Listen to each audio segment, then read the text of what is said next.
오늘은 우리 읽은 말씀을 가지고 전제로 드려지는 삶을 삽시다, 그런 주제로 말씀을 전하겠습니다. 전제로 드려지는 삶을 살자고? 그게 뭔 말이지? 뭔 말이지? 이렇게 생각할 수 있어요. 자, 여기 그 전제라고 하는 것은 구약의 제사 중에서 제일 마지막 순서로 드리는 제사입니다. 그러니까 이제 동물 제사를 드리고 혹은 곡물 제사를 드린 다음에 제일 마지막에 이제 포도주나 혹은 올리브유를 이렇게 쏟아 붓는 의식이 있어요. 이걸 이제 쏟아 붓는 제사를 전제라 그래요. 전제. 이 포도주나 올리브유는 쏟아 부어지면 어떻게 될까요? 쏟아 부어지면 보일까요? 안 보일까요? 없어지는 거죠, 뭐. 예? 그 재물만 돋보이게 하고 향이 나게 하고 자기는 없어지는 거예요. 그래서 이 번제는 신약 시대에는 상징적인 의미로 전적인 자기 희생을 상징하고, 또는 이 전제는 다 쏟아 부어지는 거예요. 부어지는 거기 때문에 전적인 헌신, 온전한 헌신을 상징합니다. 자, 여러분 여기에 대한 자세한 건 좀 이따 설교하고 한번 물어보겠습니다. 여러분은 지금 여러분의 인생을 어떤 일에 쏟아 붓고 살고 있습니까? 여러분의 인생을 어떤 일에 쏟아 붓고 있습니까? 생각해 보세요. 많은 사람들이 먹고 사는 문제에 자신의 인생을 쏟아 붓고 있습니다. 그죠? 제일 중요한 게 뭐예요? 돈 버는 일. 자, 돈이 한 10억 벌린다. 그럼 여러분 어떻게 하겠어요? 다 쏟아 붓겠죠? 여러분 인생을. 안 쏟아 붓을 거예요? 제가 가서 쏟아 붓죠, 뭐로 10억 벌려. 다 쏟아 붓겠죠, 돈이 온다면. 사람들이 먹고 사는 문제에 자기 인생을 쏟아 붓습니다. 요즘은 또 이제 경제적으로 생활 여유가 있다 보니까 먹고 사는 문제만이 아니라 중요하게 생각하는 게 우리 젊은 분들 중심으로 여가를 굉장히 중요하게 여기는 것 같아요. 자기 취미 생활을 굉장히 중요하게 여겨서 먹고 사는 문제 다음에 여기에다가 막 집중을 해서 다 쏟아붓더라고요. 제가 이 금요일 날인가 한강을 오랜만에 저희 집사람 유사서 운동을 시키려고 이제 이렇게 잠깐 나갔는데, 한강에 이렇게 자전거 타는 사람이 하여튼 옛날보다 더 많아진 것 같아요. 우리 은우가 자전거를 하나 어디 가서 빌려와가지고 그 요새 뭐 빌려주는 게 있더라고 보니까 그 자전거 타봤더니 이 자전거 굉장히 이게 요새 말로 후진 자전거예요. 보니까 후진 자전거, 싸구려 자전거에 보니까 빌려주는 거 잘 나가지도 않아 아마. 제가 뭐 타보니까 아줌마들이 옆으로 쌩쌩 지나가요. 막 제 옆으로 가는데 이 자전거 타는데 자전거를 딱 탈 때 보면은 저같이 그냥 이렇게 반바지 입고 추리닝 입고 와서 타는 사람들이 있어요. 이 사람들은 그냥 가끔 바람 쐬러 나오는 그런 사람들이에요. 근데 자전거도요, 헬멧 탁 쓰고 선글라스 팍 끼고 옷 그냥 바지, 그 칠보 바지 있잖아요, 사이클 바지 팍 잘라붙고 그냥 웃다리 쫙 입고 쫙 타는 사람들이 있어요. 이 사람들은 완전히 인생 쏟아붓는 사람들이에요, 여기다가. 그래서 제가 옛날에 몇 년 전에 자전거 탈 때 이렇게 물어봅니다. 쉴 때 가끔 쉬거든요, 이런 데에서. 저는 이제 주로 어디서 쉬었냐면 저 성산대교 매점이 있어가지고 거기서 쉬면서 밤 10시 반에 거기서 컵라면을 사 먹었어요. 진짜 맛있습니다. 자전거 타서 사 먹으면은. 물어보면은, 야, 무슨 그 앞에 헤드라이트 하나 밤에는 그거 달아야 되거든요. 그게 뭐 몇십만 원이래요, 자기께. 근데 제 거는 그때 10,000원 주고 샀는데, 10,000원짜리도 밝은데 몇십만 원짜리고 뒤에 이 미등은 얼마고 뭐 다 합쳐보니까 몇백만 원인데, 이 자전거도 몇백만 원짜리고 막 다 쏟아붓더라고요, 거기다가. 또 제가 딱 금요일 앉아보니까 이쪽에는 또 이 마지막 여름이 쫙 가는데, 수상 스키를 즐기는 사람들이 있더만요. 보트를 타고 그냥 쫙 마지막 여름을 즐기는 그런 친구들이 있는데, 이 요새 젊은이들이 자기 좋아하는 이런 그 취미 활동에 막 돈을 다 쏟아붓습니다. 자기 시간도 다 쏟아붓고 쏟아부어요. 자, 뭐 우리 그리스도인들도 먹고 살아야 되죠. 아이들도 공부시켜야 되고 또 어느 정도 여가도 필요합니다. 그러니까 제가 유일하게 하는 여가라고는 주일날 오후 예배 끝나고 7시에 저기 상암구장에 가서 저기 있는 허진이하고 축구하는 거예요. 우리 허진이 형이 축구를 잘하는데 축구하는 거예요. 축구. 이 젊은 친구들하고 막 축구하면 나이도 잊어먹고 스트레스도 해소되고, 내가 누군지를 그때 잊어버려요. 목사가 아니에요. 그때는 막 패스 안 한다고 막 소리 지르고 막 이런 사람이에요. 축구 선수가 돼요. 막. 저는 우리 취미 활동 우리도 해야죠. 어느 정도는 긴장 완화도 해야 됩니다. 그런데 우리 그리스도인들이 자기의 인생, 자기의 돈, 시간 이런 것들을 이 먹고 사는 문제와 자기 즐기는 데다가 다 쏟아붓고 그냥 그거 살다가 간다? 그러면 참 불행한 사람입니다. 예수 믿는 사람이 할 수가 없어요. 우리 예수 믿는 사람들은 뭔가 그런 것도 어느 정도는 우리도 해야 되지만은 더 중요하고 더 의미 있고 가치 있는 일에 우리의 인생을 쏟아붓고 살아야 합니다.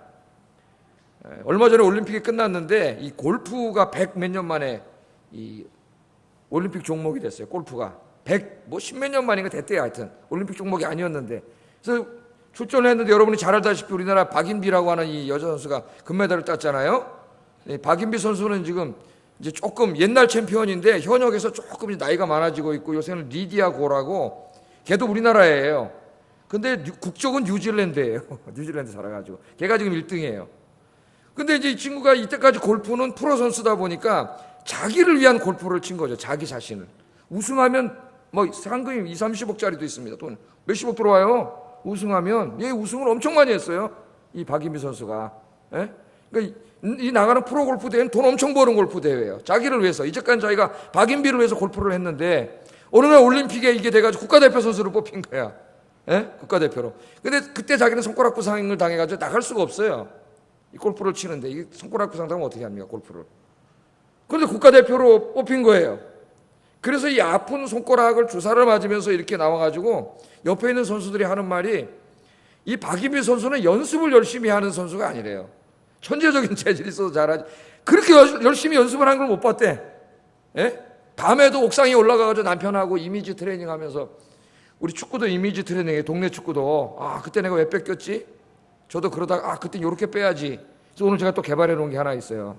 이따 가서 또 뭐 골로 빼려고. 예? 그래 해가지고 했는데 우승을 했잖아요. 현역 챔피언 5타차로 그냥 하여튼 5타차가 뭔지 몰라도 돼요. 여러분. 골프 모르는 사람. 하여튼 차이가 많이 나게 이겨서 금메달을 땄어요. 이 선수가 하는 말이 뭐라 그러냐면 나중에 자기가 이제까지는 박인비 자신을 위해서 돈 벌기 위해서 명예를 위해서 골프를 했는데 이제 국가대표 선수가 되니까 내 조국을 위해서 골프를 하는 거. 돈은 없어요. 물론 뭐 나중에 뭐 협회에서 뭐 좀 준다 그러면 상대도 안 돼. 괜히 부상당하면은 더 큰 상금도 못 하는데 자기 조국을 위해서 대표 선수가 돼가지고 조국을 위해서 뛰니까 엄청나게 의미가 있더라는 거예요. 이 일이 이게 그래서 그냥 굉장히 연습을 막 긴장도 되고 어느 때보다도 열심히 연습을 한 거예요. 그러니까 우리 인생을 살아가는데 돈 벌고 자기를 위해서 돈 벌고 명예 얻고 그런 일도 있지만은 이 선수들이 자기가 아니라 국가를 대표해서 뛴다는데 굉장한 자부심과 명예를 갖는 거예요. 그래서 그 리디아 고라는 선수도 은메달 땄는데 맨날 그 은메달 품고 잔답니다. 예? 그 아무것도 안 돈도 안 주는데 그 선수 나가면 지금도 막 2, 30억 상금 타는 선수인데 그게 그렇게 좋아가지고 그러니까 우리 인생이라는 의미 있는 일이 있어요. 근데 우리 그리스도인들에게 우리 조국을 위해서 일하는 것도 의미 있는 일이지만 더 의미 있는 일이 있어요. 더 의미 있는 일이. 더 가치 있고 정말 우리 인생을 다 쏟아 부을 가치가 있는 그런 일이 있다고. 오늘 제가 말씀을 통해서 그 일에 대해서 말씀드리려고 합니다. 그게 무엇인지를 발견하고 여러분 남은 인생을 여기다 다 쏟아 붓고 사시는 여러분 되기를 주의 이름으로 축복합니다. 자, 먼저 오늘 본문을 이렇게 보세요. 우리가 좀 주목해야 할 부분이 하나 있습니다. 본문에서 그게 뭐냐면은 이 사도 바울이 그리스도인들의 우리들의 그 신앙생활에 대해서 이야기하는데 우리 신앙생활에 뭐 예배드리고 또 교회 와서 봉사하고 또 헌금도 드리고 하나님의 말씀에 순종해 살고 그런 게 신앙생활이죠. 우리들이 하는 이런 신앙생활을 가르치면서 이 신앙생활을 이 구약의 제사 용어로 이야기하고 있다는 거예요. 여기 이게 굉장히 중요한 의미가 있어요.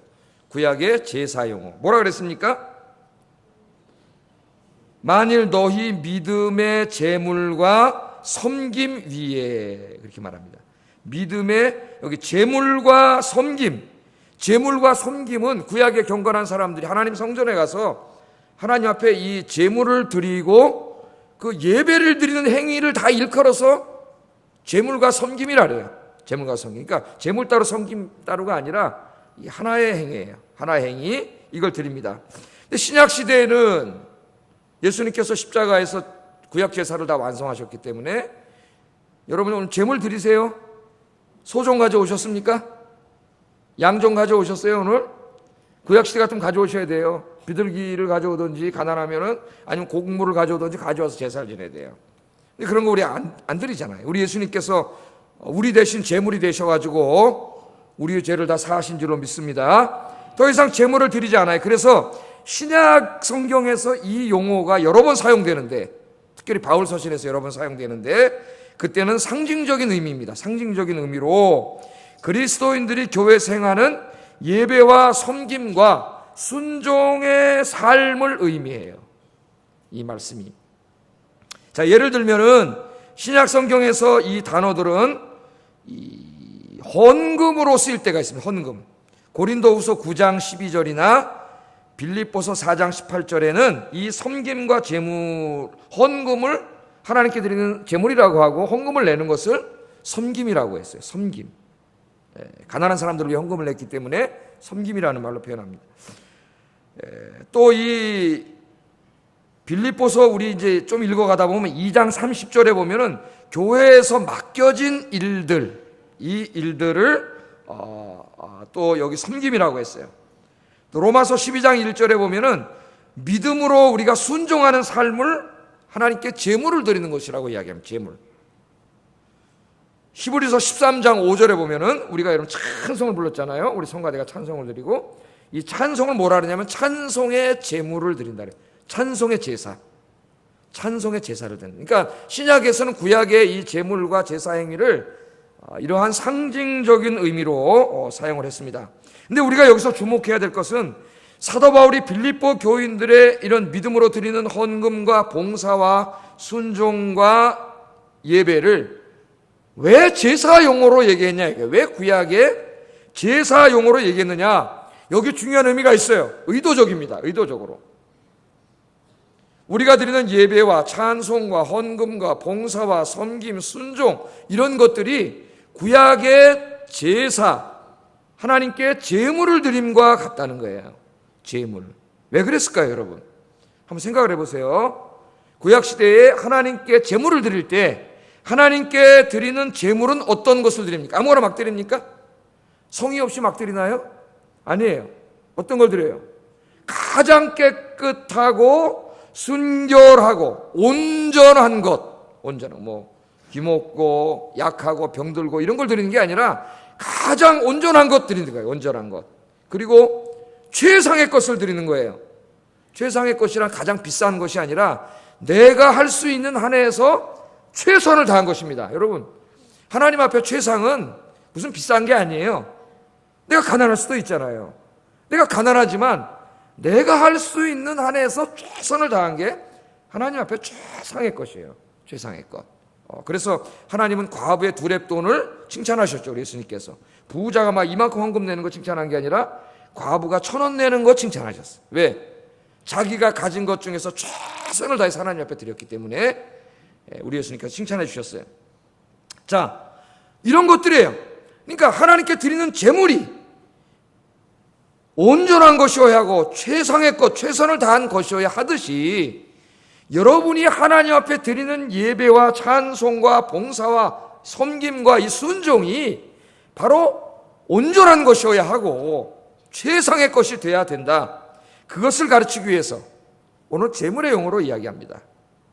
지금 오늘 우리 성가대가 이렇게 이제 옷을 이렇게 입고 있으니까 성가대가 오늘 찬송을 드렸어요. 하나님 앞에. 히브리서 13장 5절에 하면 뭘 드린 거예요? 찬송의 제사를 드린 거예요. 제물은 누구예요? 동물이 아니라 여러분 자신이에요. 여러분 자신이. 성가대 여러분들이 제물로 드리고 찬송의 제사를 드린 거예요. 이 찬송의 제사를 주님께 드린 거, 이 찬송이 어떤 찬송이 돼야 돼요? 온전한 것이 돼야 되고 최상의 것, 최선을 다한 것이 돼야 돼요. 그러니까 여러분들이 성가대원이니까 어떻게 됩니까? 우리 지휘자 선생님이 곡을 주시면 오늘 연습을 하잖아요. 그럼 집에 가서 약보를 가져가가지고 어떻게 해야 돼요? 자기 파트를 계속 불러보고 연습하고 이래가지고 어떻게 됩니까? 이걸 다 외워야, 자기 파트를 다 외워야지. 그래야 지휘자 선생님 보고 노래를 부르지. 이런만 하고 있으면 언제 쳐다보겠어요? 선생님. 예? 그래서 하여튼 내가 할 수 있는 최선을 다해서 오늘 찬송을 부를 때 이를 하나님 기쁘게 받으시고 우리 성도들이 큰 은혜를 받는 거예요. 오늘 예배를 이제 마치면 교사로서, 구역장으로서, 또 위원장으로서, 여기 기관장으로서, 주방봉사, 꽃꽂이, 관리, 안내, 하여튼 다양한 부분에서 여러분들이 하나님 앞에 드려요. 우리가 봉사를 합니다. 예배를 드리고 하나님 앞에 드릴 때 최선을 다해야 된다는 거예요. 최상의 것을 드리기 위해서. 왜? 이게 하나님께 지금 뭘 드리는 거예요? 제물을 드리는 거예요. 여러분 자신을 제물로 드리는 거예요. 이 구약 시대에 보면은 맨 마지막 성경 중에 이제 이 말라기라고 하는 성경이 있어요. 말라기라고 하는 성경이 쓰여진 다음에 400년 동안 하나님의 계시의 말씀이 없습니다. 물론 유대교에 이제 중간기 문헌들이 많이 있지만 성경은 아니고 하나님의 계시가 없어요. 그 시대를 암흑 시대라네요. 인간의 죄가 너무 관영해가지고 하나님의 계시의 말씀이 없어요. 마지막 성경인데 이 말라기 시대의 하나님의 백성들이, 말라기 시대 하나님 백성들이 하나님께 제물을 드렸는데, 제사를 드리고 제물을 드렸는데 하나님 앞에 엄청나게 책망을 받습니다. 아니, 하나님께 제사를 지내고 제물을 드렸으면 칭찬을 받아야 되는데 엄청나게 책망을 받아요. 왜 그랬냐면은 하나님께 드릴 때 그 드리는 게 너무 아까워가지고 제일 형편없는 최상의 것을 드려야 되는데 제일 형편없는 거, 남 줘도 잘 안 가져가는 거, 그런 걸 하나님 앞에 드린 거예요. 하나님 뭐라고 말씀하시는지 말라기 선지자를 보내가지고 하나님 이렇게 말씀하셨어요. 말라기 1장 7절 8절 한번 읽어보겠습니다. 시작.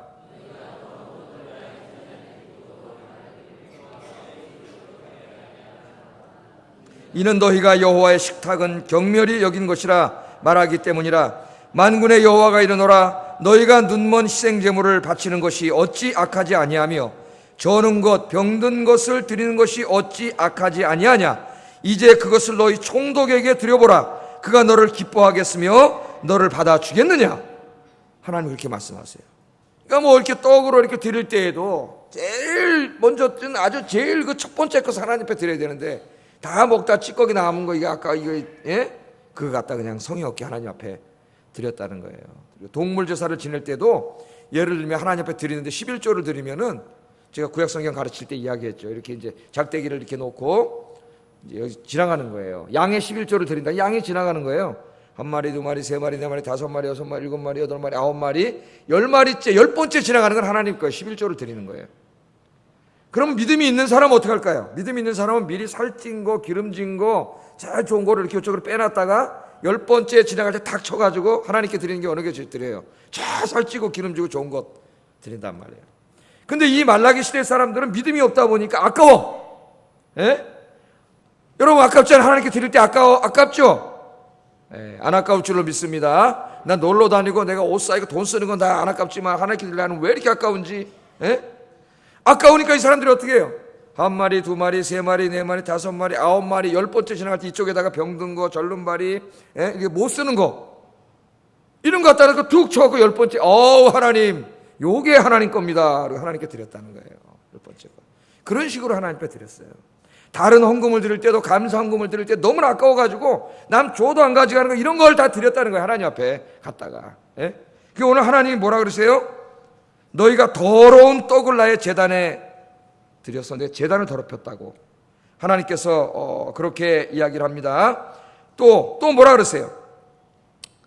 만군의 여호와가 이르노라. 너희가 눈먼 희생제물을 바치는 것이 어찌 악하지 아니하며 저는 것 병든 것을 드리는 것이 어찌 악하지 아니하냐.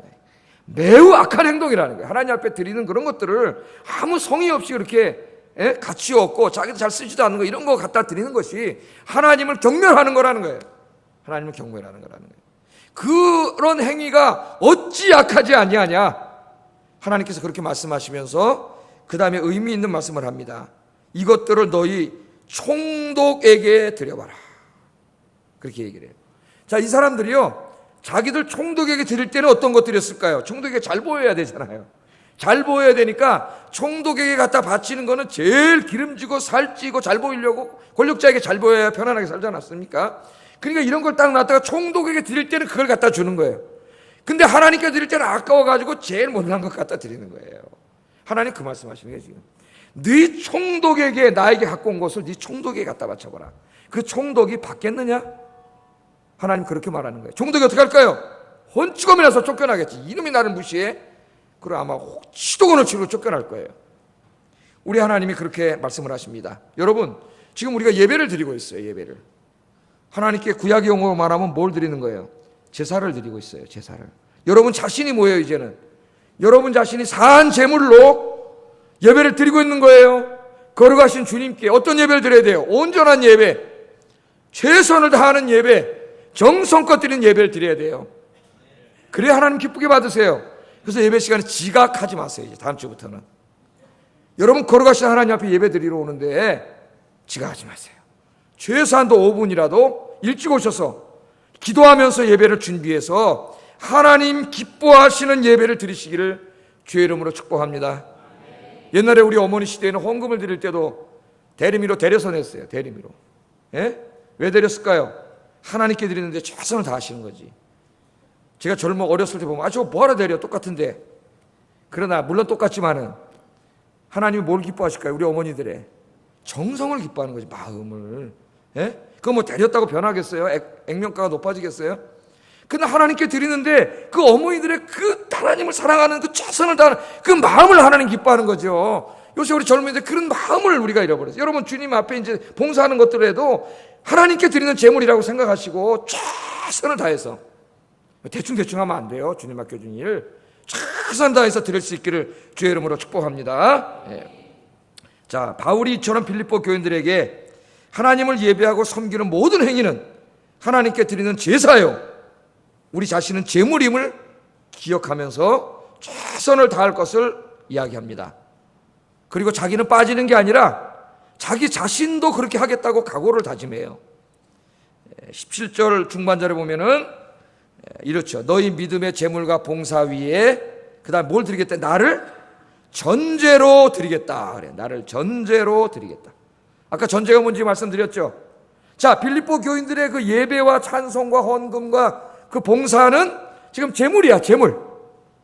근데 제물을 드리면은 마지막에 뭘 드린다 그랬어요? 포도주나 올리브유를 쏟아 붓는다 그랬죠. 그 너희들이 지금 하나님께 드리는 제물 곁에다 혹은 제물 위에다, 위일 수도 있고 곁일 수도 있어요. 우리 성경 위라고 번역을 했는데 거기다가 전제를 쏟아붓겠다는 거예요. 전제를. 누구를? 자기 자신을 전제로 쏟아붓겠다. 그렇게 얘기합니다. 아까 제가 뭐라 그랬어요? 전제는 다 쏟아 부어지면은 예를 들어서 번제를 드린다고 한번 생각을 해보세요. 그 제물을 태우는데 거기다가 이 올리브유나 포도주를 쏟아 부으면은 이 수증기가 되면서 아름다운 향이 올라가요. 그러나 쏟아 부은 건 안 보여요. 없어지는 거예요, 다. 예? 그 번제만 남는 거예요. 내가 그렇게 쏟아 부어지겠다는 거예요. 이 빌립보 교회가 너희들이 지금 섬기는 교회가 정말 온 성도가 사랑으로 하나 되어서 하나님을 예배하고 잘 섬기고 바깥으로 나가서는 복음을 열심히 증거하는 그런 건강한 교회로 만드는 일에 나는 너희들이 그렇게 제물이 돼서 섬길 때 나는 그 위에 쏟아부어지는 전제가 되겠다. 사도 바울이 그렇게 얘기해요. 철저히 희생하겠다는 거예요. 그렇게 얘기해요. 첫 번째 의미입니다. 두 번째는 사도로서 복음 전하는 자로서 자기의 남은 인생을 하나님께 다 전제로 쏟아 붓겠다는 말이에요.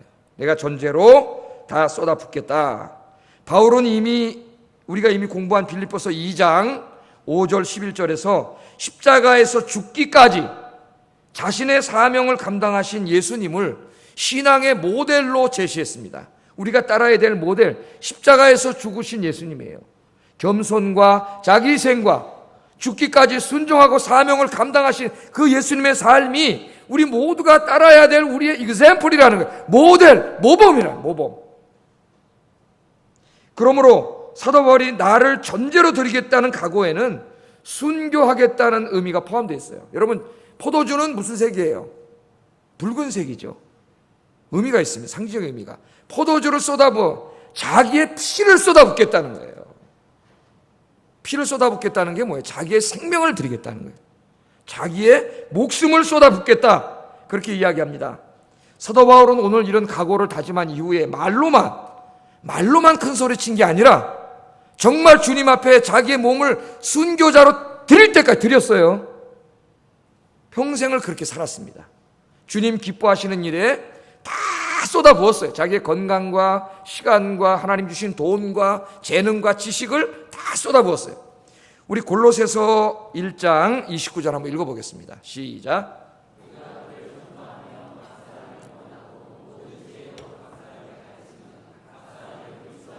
완전한 자로 세우려 함이니 이를 위하여 나도 내 속에서 능력으로 역사하는 이의 역사를 따라 힘을 다하여 수고하노라. 아멘. 여기 힘을 다하여 수고하노라. 여기다 줄치세요.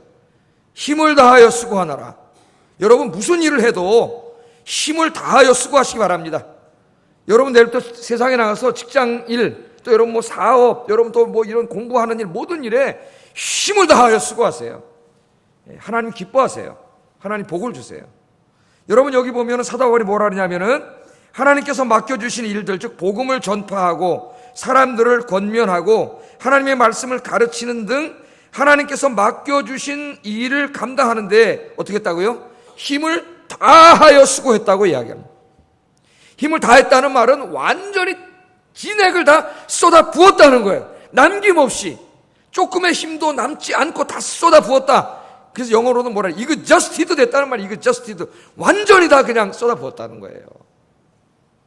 주님의 일을 하는데 뭘 남기지 않았다는 거예요. 다 쏟아 부었다고 그렇게 이야기합니다. 어거스틴이 이런 말을 했습니다. 여러분의 인생을 녹슬어서 못 쓰게 되어 망가지는 인생이 되지 마시고 다 써서 달아 없어지는 인생이 되십시오. 할렐루야. 여러분 하나님이 우리에게 인생을 주셨어요. 이제 얼마나 더 살지 모릅니다. 저희는 그런 생각을 많이 해봐요. 언제 갈지 몰라요. 우리 인생 하나님 부르시면은 오늘 밤에라도 가야 되는 인생이에요. 우리가 가야 되는데 여러분 이거 뭐 아껴놔가지고 뭐 하나님 주신 뭐 물질이든 뭐 건강이든 재능 이거 아껴놔가지고 뭐 이거 어떻게 하려고 그래요 여러분? 어떻게 하려고 그래요? 여러분 자동차도 말이죠. 아무리 좋은 자동차도 저 주차장에다 쳐놓고 1년만 안 타고 내버려두면 어떻게 될까요? 잘 갈까요? 왜 하나도 안 썼으니까 1년 동안 하나도 안 썼으니까 잘 갈까요? 예? 제가 지난번에 교보를 갔다 진짜 약간 정신이 이상한 사람을 봤어요. 어떤 사람이냐면 책을 이만큼을 갖고 와서 교환을 해달라 그러더라고. 교환을. 우리 집사람하고 웃어 죽는 줄 알았어. 근데 이 책을 보니까 내가 보니까 누래 아내가 몇 년 됐어. 자기가 몇 년 전에 샀대요. 5년 전인가.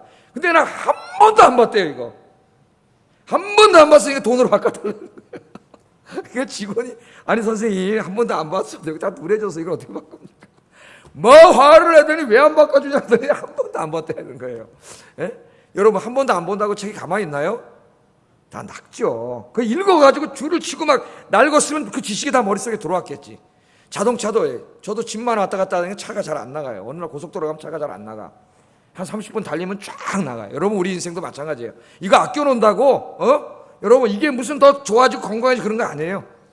녹슬어 없어지는 인생이 아니라 여러분 주님 앞에 다 써서 달아 없어지는 그런 인생이 되시기를 주의 이름으로 축복합니다. 바울은 힘을 다하여 주님 맡겨주신 일 힘을 다하세요. 우리 성가대원들이 찬양을 하는데 힘을 다하세요. 오늘 연습하고 가면 힘이 쭉 빠지게 힘을 다하세요. 힘을 다하세요. 주님이 기뻐하세요. 자, 바울은 항상 주님의 일을 하면서도 자기와 같은 죄인을 구원해 주신 것만도 너무 고마운데 하나님이 자기를 충성스럽게 여겨주셔갖고 동역자로 삼아주셨어요. 일을 맡겨주셨어요. 여기에 너무 감격했어요. 그래서 주의 일할 때는 누구보다도 더 많이 했습니다. 더 많이. 한번 읽어볼까요? 고린도전서 15장 9절 10절 읽어보겠습니다. 시작.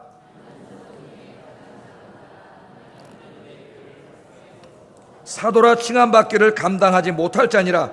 그러나 나의 나 된 것은 하나님의 은혜로 된 것이니 내게 주신 그의 은혜가 헛되지 아니하여 내가 모든 사도보다 더 많이 수고하였으나 내가 한 것이 아니요 오직 나와 함께 하신 하나님의 은혜로라. 아멘. 자기와 같은 죄인 구원해 준 것도 너무 감사한데 자기에게 이 하나님의 복음을 전할 수 있는 일을 맡겨주신 건 너무 감사했습니다. 사도 바울은요 하나님이 맡겨주신 일을 은혜라 그래요. 은혜.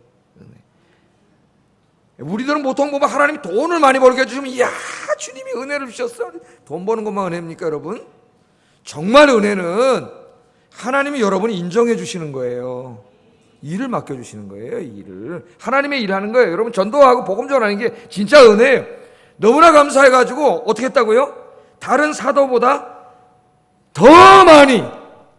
여러분 기도하세요. 하나님 내가 우리 교회에서 다른 사람들보다 더 많이 수고하게 하여 주시옵소서. 더 많이 수고했는데 그래도 교만하지 않고 뭐라 그래요? 이것도 다 하나님의 은혜로라. 아멘. 하나님보다 다른 사람보다 더 많이 수고하는 사람이 있습니까? 기뻐하세요. 하늘에서 상이 큽니다. 하나님께서 갚아주세요. 더 많이 기도하는 사람이 있습니까? 더 많이 전도하는 사람이 있습니까? 기뻐하세요. 하나님이 갚아주십니다. 사도 바울은 이 사명을 감당하는데 자기의 목숨을 아끼지 않았습니다. 사도행전 20장 23절 24절 읽어보겠습니다. 시작. 결박과 환난이 나를 기다린다 하시나 내가 달려갈 길과 주 예수께 받은 사명 곧 하나님의 은혜의 복음을 증언하는 일을 마치려 하면은 나의 생명조차 조금도 귀한 것으로 여기지 아니하노라. 아멘. 예루살렘으로 복음 전하러 가야 되는데 성령님이 가르쳐 주시네요. 야, 너 거기 가면 꽃가마 탄다. 그게 아니라 너 거기 가면 환난과 핍박이 있다 그래요. 환난과 핍박이 있는데 가래 글로. 네? 죽을지도 모른다 가라래요. 사도 바울이 뭐라 그래요? 환난과 핍박이 기다린다 하시나 나에게 맡겨준 이 복음의 사명을 감당하는 일에는 내 생명조차도 조금도 귀한 것으로 여기지 아니하노라. 내 생명을 바치겠다는 거예요. 주님께서 맡겨주신 일 하는데 생명을 바치는 각오로 그렇게 일했습니다. 그래서 마지막으로 순교하기 직전에 사도 바울이 이렇게 자기 인생을 정리했어요. 디모데 후서 4장 6절 8절 읽어보겠습니다. 시작.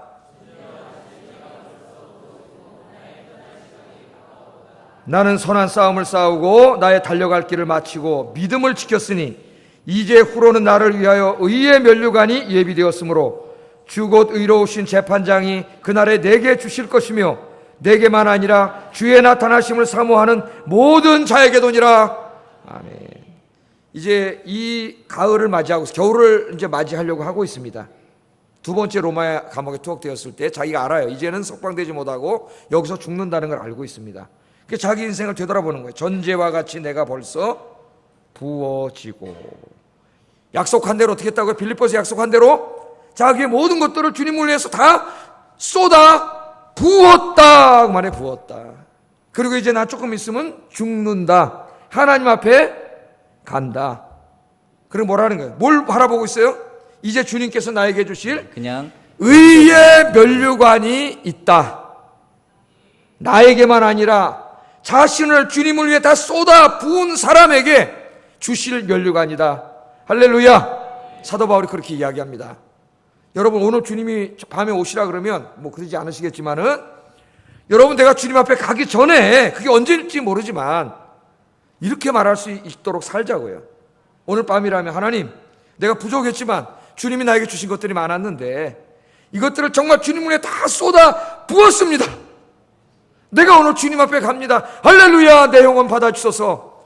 그렇게 갈 수 있게 살아야 된다는 거예요. 누님 댁에 언제 물러가실지 모르기 때문에 그날 하루하루를 최선을 다해서 이렇게 있었습니다. 전제로 기간이 좀 있었죠. 결혼하기 쏟아 전까지는 거의 뭐 이방인. 예수님의 12제자를 보면은요 자기의 인생을 다 이제 전제로 쏟아 부었어요. 그 베드로는 로마에서 십자가에 거꾸로 달려서 순교했습니다. 안식처 같은 안드레는 십자가에 묶여서 죽으면서도 설교하다가 순교했다. 야고보는 예루살렘에서 목이 잘려 순교했습니다. 바돌로메는 산채로 껍질이 벗겨져 순교했고 도마는 인도에서 창에 맞아 순교했습니다. 마태는 이디오피아에 가서 복음 전하다 칼에 찔려 순교했다고 기독교 전선 우리에게 이야기합니다. 오늘 본문의 말씀을 가지고 예수님의 저는 12제자들이 남는 은혜라는 제목으로 주님을 위해서 자기의 모든 삶을 다 쏟아 부었어요. 예수님께서 있겠습니다. 설교하신 거 기억나세요, 여러분? 오병이어의 기적을 막 일으키고 참으로 신실한 그러니까 예수님이 메시아 왕인 줄 알고 정치적인 왕인 줄 알고 막 예수님을 왕으로 삼으려고 막 그랬잖아요. 많은 사람들이. 그 예수님이 뭘 가르쳐요? 그 다음에 십자가에서 내가 고난 받고 죽는 걸 가르치고 너희도 고난 받는다 가르치니까 그 많은 사람들이 수많은 다 집에 가버렸어요. 밭에 잊어버렸거든. 오늘 제가 주님을 위해서 죽는 것에 대해서 설교합니다. 나그네와 죽을 수 있어야 된다. 고아와 과부를 위하여 남겨두라. 그리하면 네 하나님 여호와께서 내 손으로 네? 다른 교회를 가야 되겠다. 이게 무서워서 못 나오겠다. 그때 베드로가 뭐라 그랬어요? 예수님 너희들도 가려느냐? 그때는 베드로가 뭐라 그랬어요? 영생의 말씀이 계시오매 우리가 어디로 가오리까? 할렐루야. 우리 너무나 많이 한국교회 예수 믿고 돈 벌고 잘 사고 성공하고 출세하고 이런 성경에도 없는 거짓말 복음을 가르쳐 왔습니다. 이제 우리 교회는 성도들은 주님을 위해서 쏟아붓는 인생, 주님을 위해서 내 생명까지도 드릴 수 있는 그런 신앙을 가르쳐야 돼요. 이 바울과 예수님의 제자들이 다 그렇게 살았고, 오늘 바울은 빌립보 교인들에게도 그렇게 살라고 이야기합니다. 지금 보세요. 빌립보 교회가 환난과 핍박, 안 그래도 환난과 핍박 당하고 있어요. 너무 가난해요, 경제적으로도. 그런데 그 사람들을 위로해 주는 게 아니라 사도 바울이 어떻게 해요? 더욱더 너희를 하나님께 제물로 드리고 더욱더 너희를 전제로 쏟아 부으라고 이야기한, 얼마나 감동적인지 몰라요. 이렇게 목사들이 설교할까, 한국교회? 아니라고 봅니다. 나는 다음 주에 안 나올까 봐. 주님의 말씀이에요. 이 말씀을 아멘으로 받는 여러분 되기를 주의 이름으로 축복합니다. 구약의 인물들 중에 한 사람만 얘기해요. 한 사람, 이 다윗이라고 하는 사람이 있어요. 다윗. 이 사람은 장군이었고 또 정치인이죠. 왕이에요. 왕입니다. 그런데 원래는 목동이었어요. 목동, 시골 저 베들레헴에 있는 목동이 어떻게 왕이 됩니까? 여러분, 왕자도 있고 지금 검문 세가들이 출정하는데, 근데 하나님이 다윗을 왕으로 시켰어요. 근데 다윗은 보면 어렸을 때부터, 청소년 때부터 지네 아버지 양을 쳤잖아요. 그럼 뜰에 나가서 양 치면 며칠 밤 새야 돼요. 애가 얼마나 놀고 싶겠어요. 근데 이 친구는 밖에 나가서 그 양을 치면서 뭘 했냐면 기도를 했고, 하나님을 찬양하는 찬양을 만들었고, 시를 써서 하나님 앞에 기도했고, 그러니까 다윗은 어렸을 때부터 취미가 하나님이에요. 취미가 하나님. 예배드리고 찬송 부르고 기도하고, 이게 제일 재밌는 사람이에요. 여러분도 그렇게 되길 주의 이름으로 축복합니다.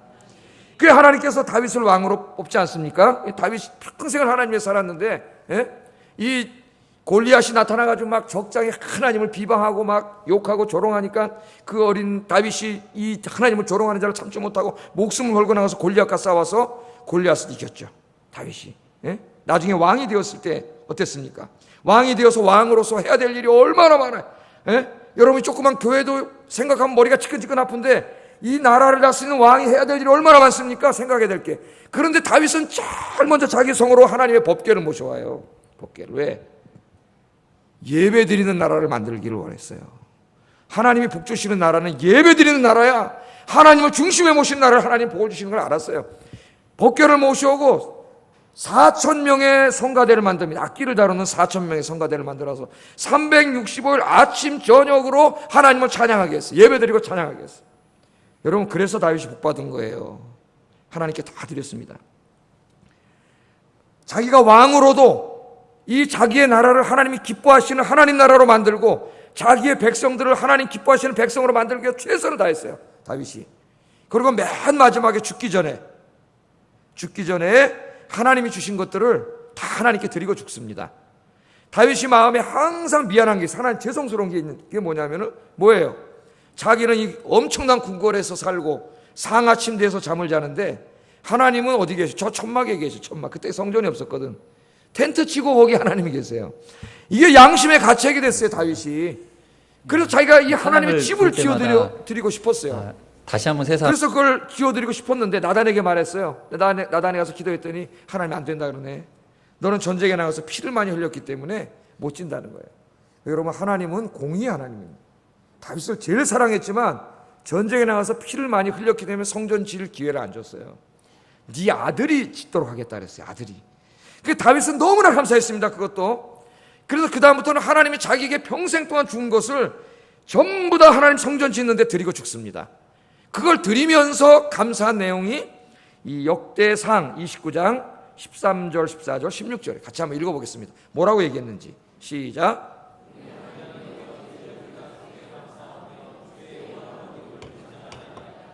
나와 내 백성이 무엇이기에 이처럼 즐거운 마음으로 들을 힘이 있었나이까. 모든 것이 주께로 말미암아 싸우니 우리가 주의 손에서 받은 것으로 주께 드렸을 뿐이니이다. 우리 하나님 여호와여, 우리가 주의 거룩한 이름을 위하여 성전을 건축하려고 미리 저축한 이 모든 물건이 다 주의 손에서 왔사오니 다 주의 것입니다. 아멘. 다윗은 자신의 모든 것을 하나님께 드리면서 너무나 감사가 넘치고 있어요. 하나님을 찬양하면서 감사합니다.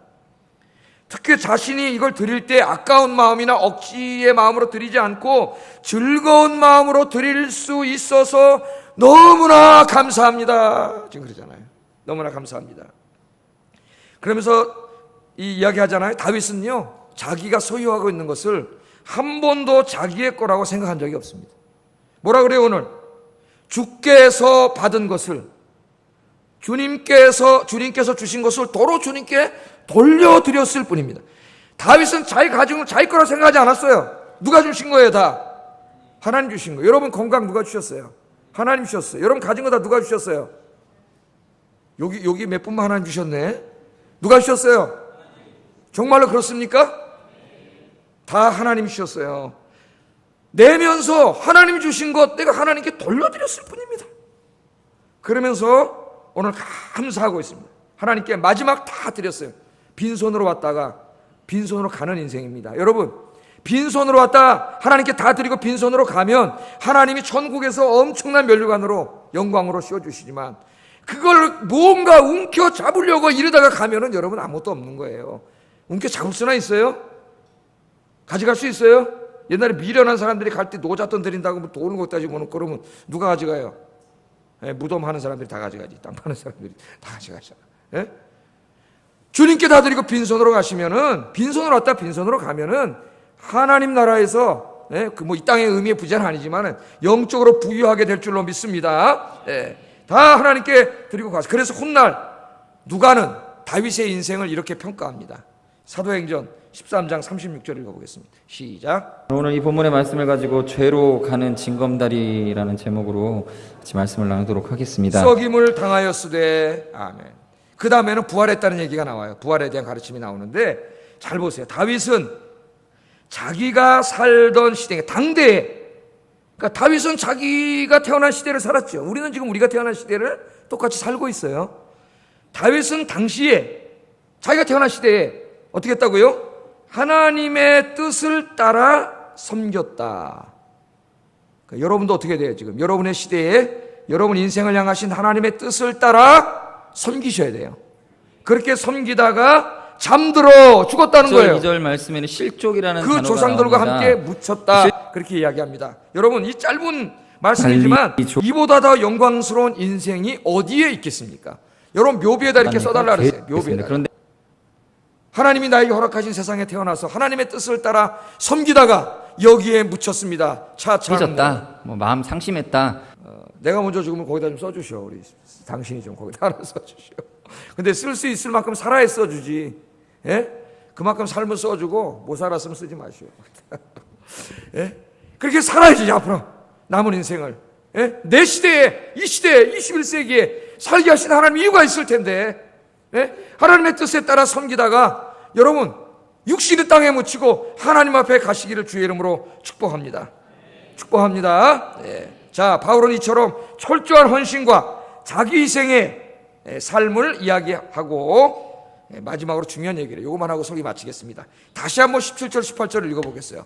지금 설교한 걸 기억하면서 시작. 말씀을 가지고 보고 예수님은 생명의 떡, 생명의 떡이신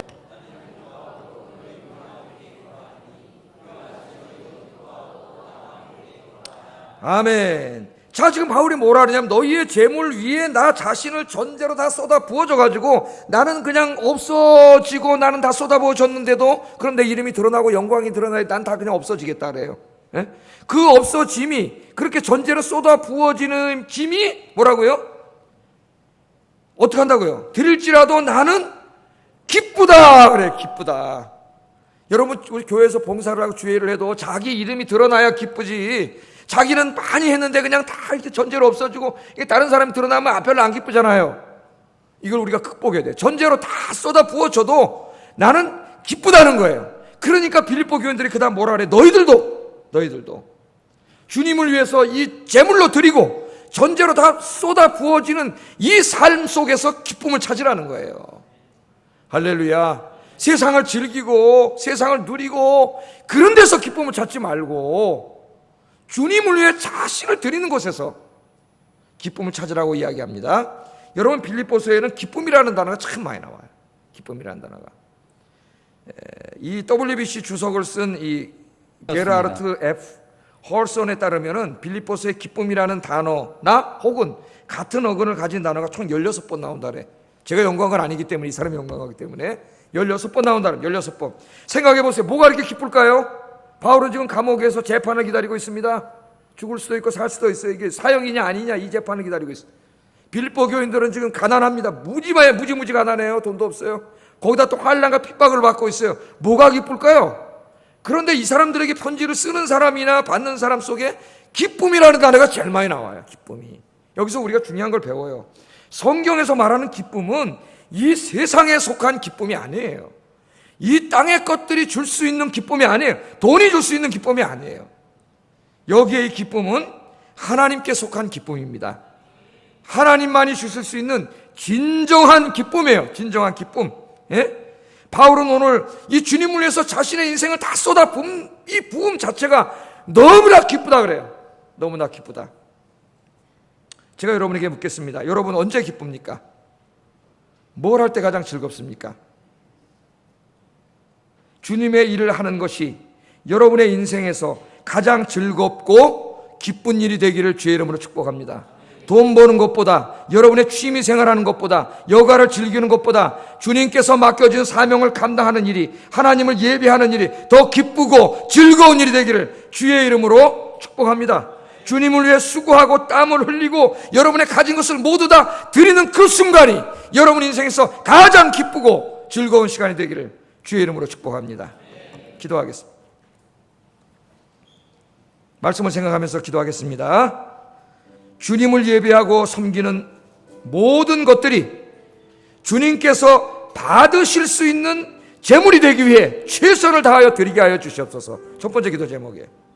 두 번째, 하나님께서 나에게 주신 모든 것들을 주님을 위해 전제로 다 쏟아 붓고 죽게 하여 주시옵소서.